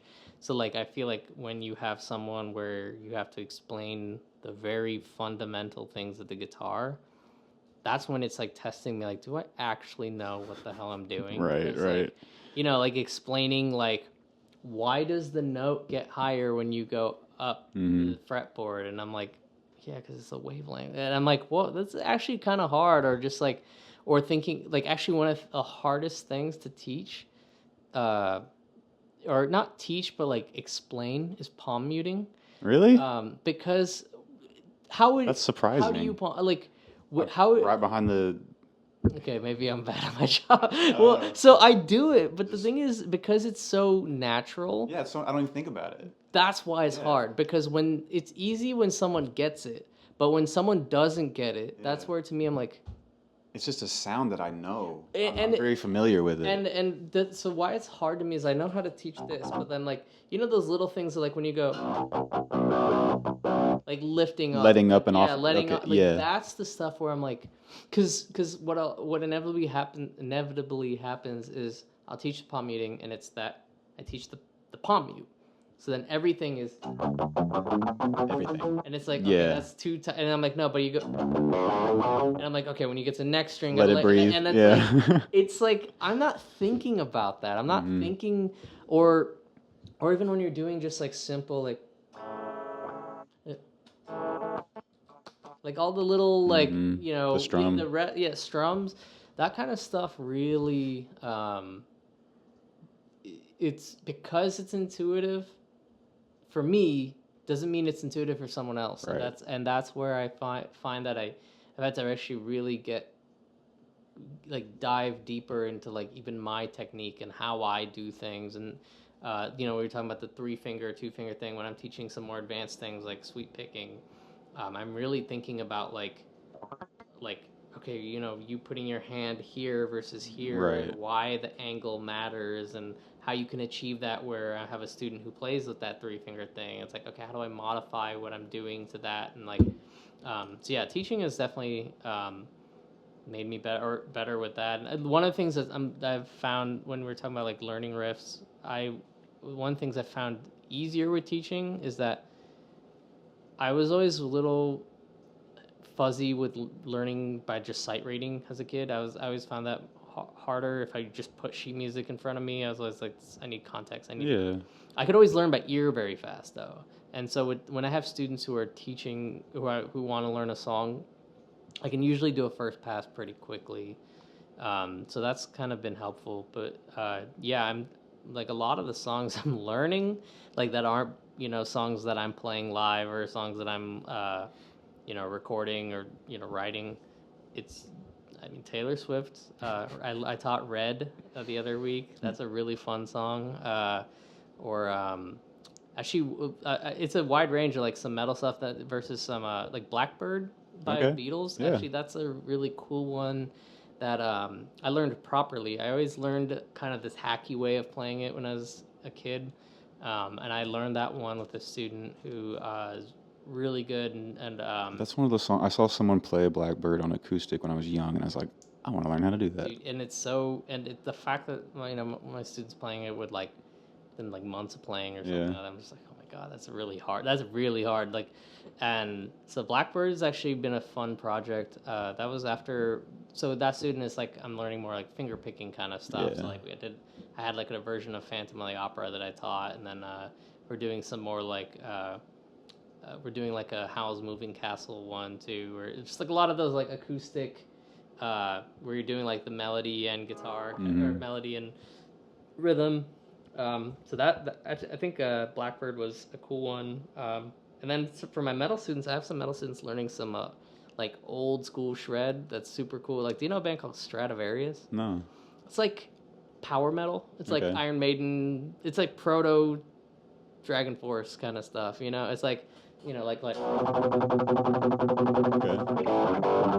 yeah. But there's that one song Black Diamond has it.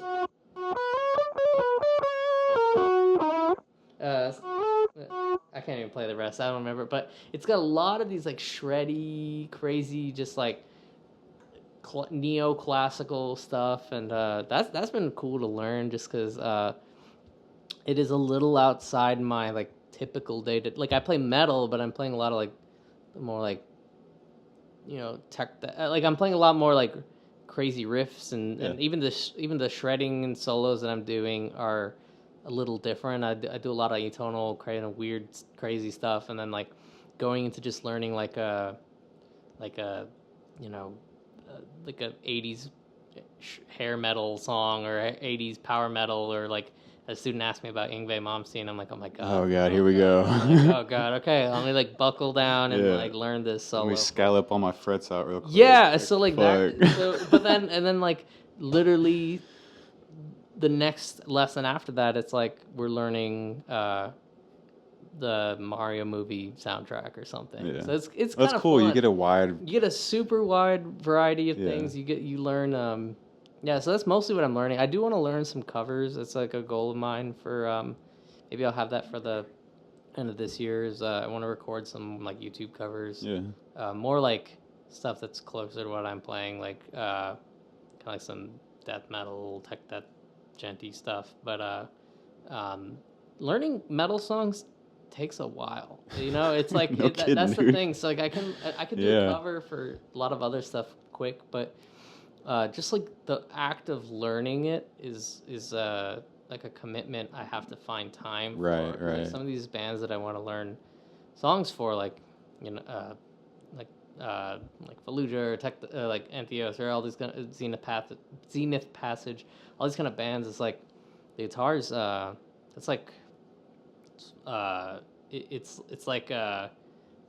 it's like a workout too. You gotta like do it and you gotta break it out in chunks. You gotta like repeat, rinse, like do all, make sure you like put them reps in. Yeah, put the reps in, and then like the speed in itself is like it's an endurance thing too. Like I could maybe it's like getting the full, like I want to be able to one shot the song, and like that in itself is like it's a commitment.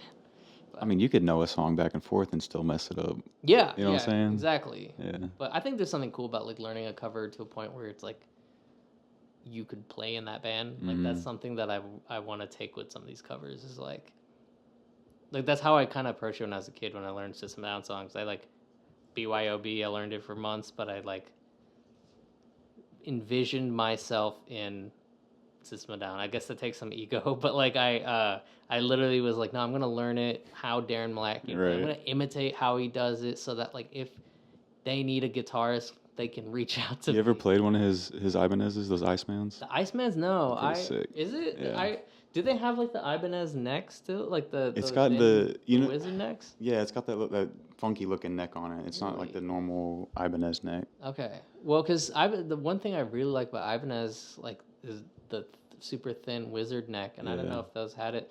Those Icemans were cool. I never had. I could probably go to Guitar Center and try it out. I just have not had the. They're cool, man. There was one in the studio I was at a couple years ago, and I just noodled around on it. A chunky guitar, right? Yeah, it's a big, thick guitar. Well, with his later stuff, he was using an SG, and that's why I bought an SG. That's why I was on the quest for. I've been on a quest for an SG since I was in the 10th grade, and it's not worked out because like I ordered an SG back in the day, and I thought you have a 61. Now I do. That's like in my 20s. I got. Oh, that. okay. But like when I was when I was like 15 or 16, I ordered for my birthday this like Epiphone SG. This is back when like Best Buy did music gear. Same. Yeah, I bought an Epiphone SG and just didn't show. And they gave me store credit and I got a Les Paul. And I've somehow I had Les Pauls for a while instead of SGs. But then this other time I tried to buy an SG off a friend. I was gonna visit home. My parents lived in Michigan at the time. I was gonna pick up a guitar for my friend back home. Then there's a national snowstorm thing, and like my flight got canceled, so I didn't go home for that trip, and I didn't get my SG. So I was like, okay, there's something about SGs that just like, But Darren Malakian and the SG, that was like the reason I got that thing. It just has that sound. Who's another like guitar player that's like on your radar that you kind of like keep up with, or like recently you're kind of aware of? Recently aware of, or like a childhood idol, or just somebody on your radar, really? Someone who on my radar. I need to like go to my Instagram or something like that because there's a lot of those. I mean, there's a couple. Like for me locally, I know there's Justin Lyons lives out here. He was on the show a couple months ago, but he plays for MGK. Okay. And Lil Wayne and like all the other rappers and everything. He was on your show? Yeah, he was on the show like 3 months ago. Oh, shit. And Ricky Mitchell, I don't know if you're familiar with him. He's a local guy here. He plays in Deep Ellum a lot. And he plays like a beat up like Stratocaster. Okay. He's a black dude. He's so good. He's one of the best like improv players I've ever met in my life. I'll send you a link. Introduce me. Yeah, he's been on the show too, and that's kind of why they're on my radar because I know of them and I've talked to them. But dude, those two guys are really putting on for Dallas right now. Okay. Yeah. And you too. I mean, you too, obviously. But thank you. Yeah. I mean, that's the cool thing. The city has so many people. So many people, dude. But is there anyone like kind of like standing out to you? The first one that comes to mind is someone who's been doing really well on the internet that has been really inspirational to me technically. It's a Instagrammer named Sebasticide. Have you seen? I haven't seen that. Have you told you about his stuff? He's super cool, and he does this really interesting technique that I've been like working on by watching his videos that I've been like trying to learn how to do as well too, and using my stuff. It's like he does a lot of stuff. He's like he's got a similar style where he's like very like rhythmic right hand kind of stuff, but he does this thing where it's like the. I remember you telling me about this. Yeah, I remember that now. Yeah. The thing that's crazy is he does it on like he'll do it on like he'll do like one string like. That's crazy. Yeah. Yeah, and like so he's been someone that like his videos are super cool, just very interesting. There's another dude that Rick Beato had on. Do you watch his videos, Rick Beato? Yeah. All guitar players do, right? Yeah. And but he had this one dude on there, forgot his name, but he plays his guitar like he doesn't use a pick, and he picks each string with each finger. Like the texture. And it's so fluid, like you would never know it. Like, it doesn't Is it sound. Marcin? It might be, but Does he do like the acoustic thing where he's like? No, and it's not that tap stuff. Okay. God, I have to look it up. I'll send you a link or something. But that dude trips me out because you would never. It looks finger picking, but it doesn't sound like it's finger picked. It's crazy. He's so fluid with it. It's weird. Okay, actually, someone I know who's an insanely good guitar player. And I'm gonna feature some of his stuff on my next album as well too. His name is Alex Sai. He's like an internet friend of mine. Yeah. I like know him through another internet friend. ALEC, and his last name's SYE. that dude is such a sick guitar player. He's like he's he's like I know he like teaches guitar for like I think he does that for a living, but he's like very well versed in just like any style. Like he'll do jazz. He did this like video that was like a Coltrane, like a John Coltrane like trumpet part, but he like transcribed it to guitar and it's like Oh, that's cool. and I was like, dude, that's so cool. But then the next thing he'll do is like, some shreddy stuff, and he's very clean. The dude in the orange jacket, you seen him before? That's what I'm talking about. No, I've never actually, no. Actually, This is a great interview. If you can go watch this one. yeah, send me that one. I know. I mean, I know Mateo Sasato on the right. They're both named Mateus. Oh, really? Yeah, it's Okay. weird. But yeah, Mateo Sasato is I'll send you this right now. badass too. He's a sick. Oh, he's so good, dude. I found him on Instagram a few years ago, and his cleans are just pristine. Yeah, I mean, yeah. There's actually, I'm trying to think. Like, now that you asked me, it's like I feel like when I go home, I'll have like You will. people. Yeah, he will. Oh, this guy. So many. But there's definitely like, or I mean, someone who's not a guitar player, but who I'd featured on this song, Rohan Sharma, the keyboard player who did the solo on Doom Scroll. His videos have been super like cool to watch over just like the however many years he's been on the internet. Like I feel like his approach to just the instrument has really been fascinating to me, just because it's an instrument that's, I mean, it's keyboards are in metal. They've been in metal for a long time, but I feel like what he's been doing with it is like kind of showing how it can be at the forefront for certain things, or like how he was doing some stuff where like he was playing a Jason Richardson song just like on the keyboard, like the main rhythm guitar. That's part, crazy. like, and like doing, or he did like a prayer free song and stuff, and I was like, oh, that's really cool because it's really unique and it's very it's very fresh, it's like it's got a different sound and a different tone and a different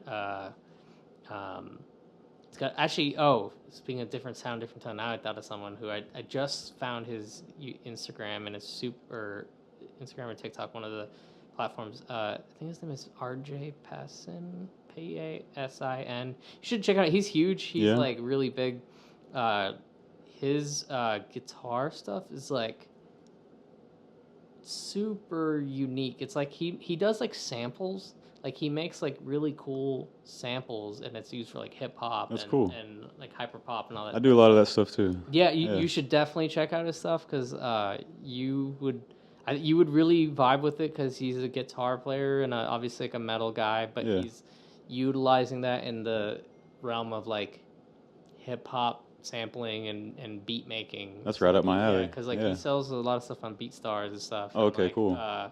But he does these like really electronic sounding guitars, like super chopped up. Like that's something I used to do a lot in college. My band in college, I had a solo project called Two Face, and I used to do a lot of like synthy guitars, and that's something I want to do again. Like actually finding his page, like a super like phased out guitar, like a really fuzzy, but like almost like it sounds like a saw synth. Okay. Like really just thick. What do you know? Band Ratatat?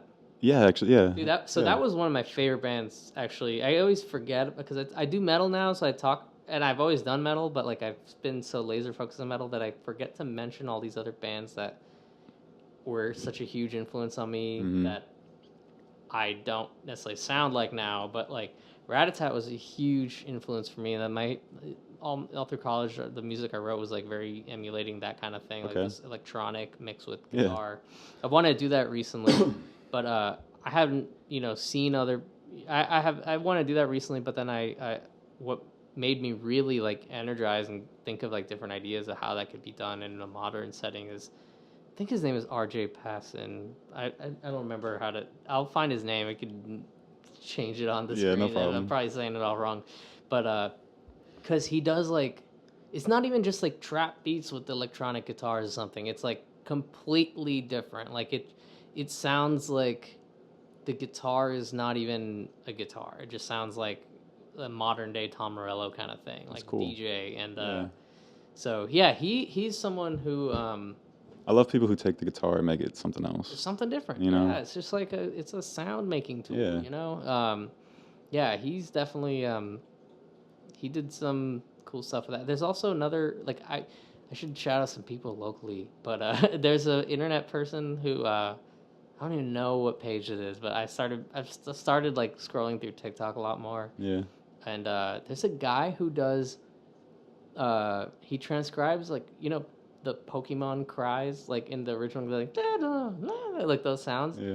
He will like play those on the guitar, and he's No way. transcribed like he'll transcribe like a Kadabra sound. What? And like play it, and it's like That's kind of cool. and it's super cool. Yeah. And I'm like, dude, who's doing that? That's Right. so like, or who came up with that idea? Like that's such a cool, creative, different use case for the guitar. Yeah. That's not even just like I'm gonna write this song. It's like sound design at that point. And There's also the other side of that, where it's like people make unnecessary noise. yeah. Like I saw a pedal the other day, and I saw it on Instagram. I commented on everything, and it's a cat noise pedal.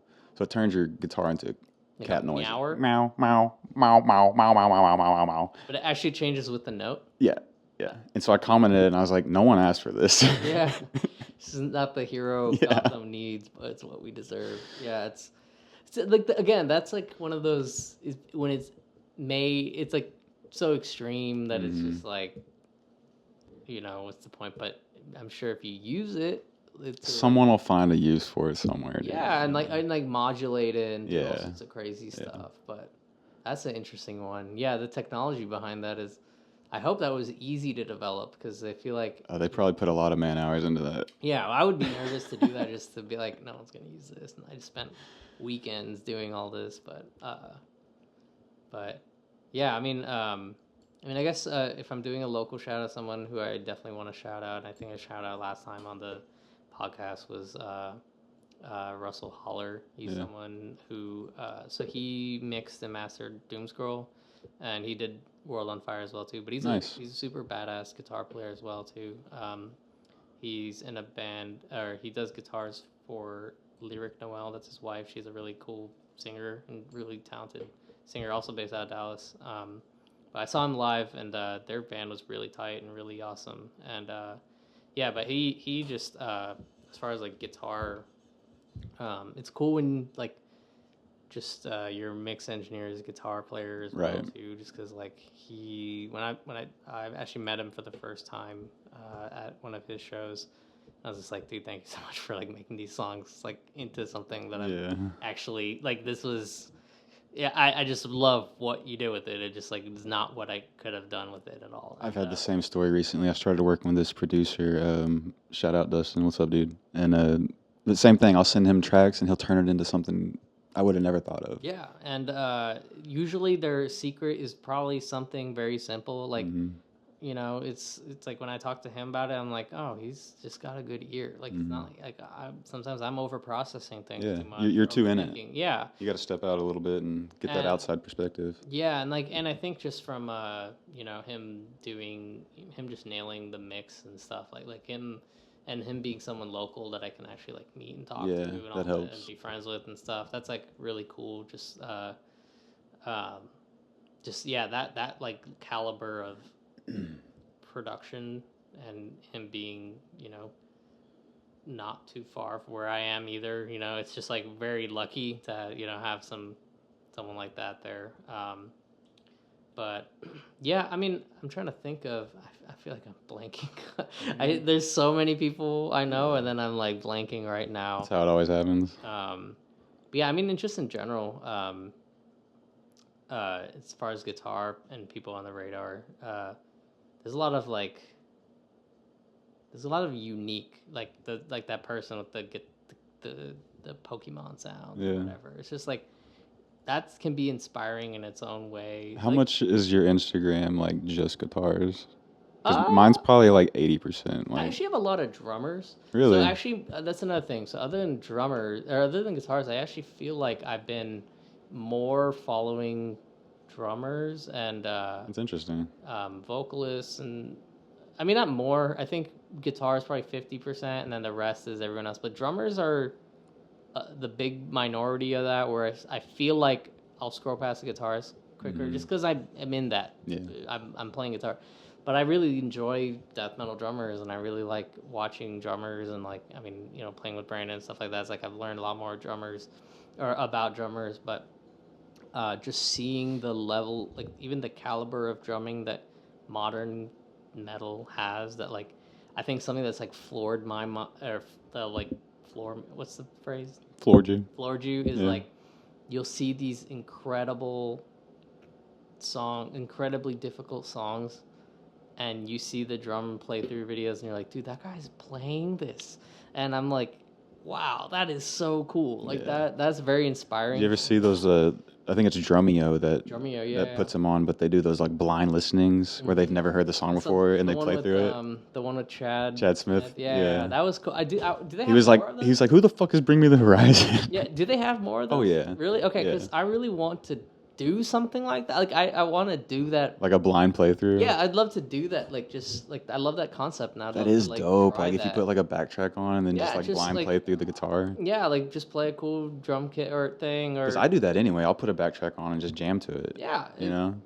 I'd love to do that because it's such a cool exercise for just like kind of training your ear too, and just and seeing how different it came out. And yeah, I mean, but drum videos like that, like there's another one that was it's called like Scary Pockets or something. I forgot what it was, but there was a Tears for Fears challenge where it's like, instead of, you know, that song where it goes for Everybody Wants to Rule the World, where it goes like da da, but instead of it going like the 1 2 3 4 5 6 1 2 3 4, it's like transposed like a 4 like da da da da da. It was like a weird. It was like a weird like polyrhythm, and I thought that was so cool. And this like drummer who's just like super in the pocket, and I think drum videos too, when there's like a really good, like a really well produced drum video that has like, that's like studio mixed and everything, and like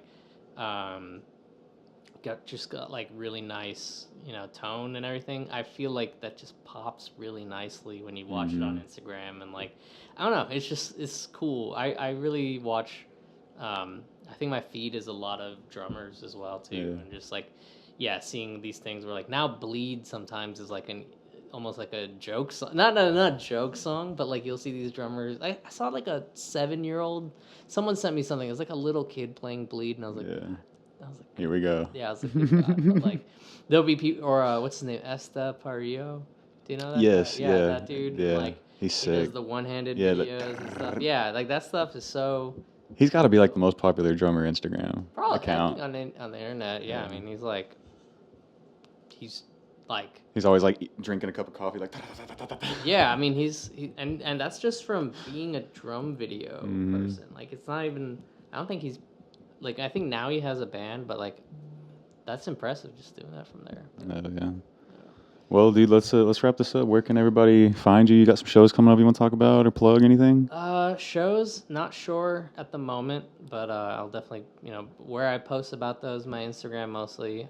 That's at Bhloom on Instagram, and then my TikTok.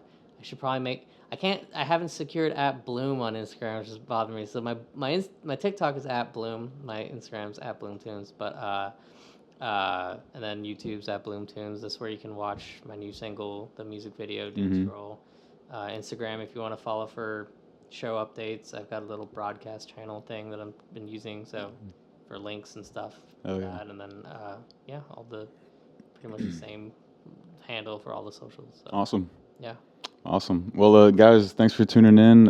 It's been a great episode. I had a lot of fun. This is sick. Yeah, These guitar episodes are always the best to me. Yeah, I always enjoy this because it's just nerding out. I like when I saw the thing of picks, but when you said that this was like a whole series that you had on us, it's like, oh man, I'm gonna take up this whole 2 hours and talk about. Well, it's because last time we briefly talked about it, and I was like, oh, we got to get into it this time. Yeah. Yeah. All right, guys. Well, thanks for tuning in. Y'all be you. We're gonna be us. Later.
You want me to go like more overweight?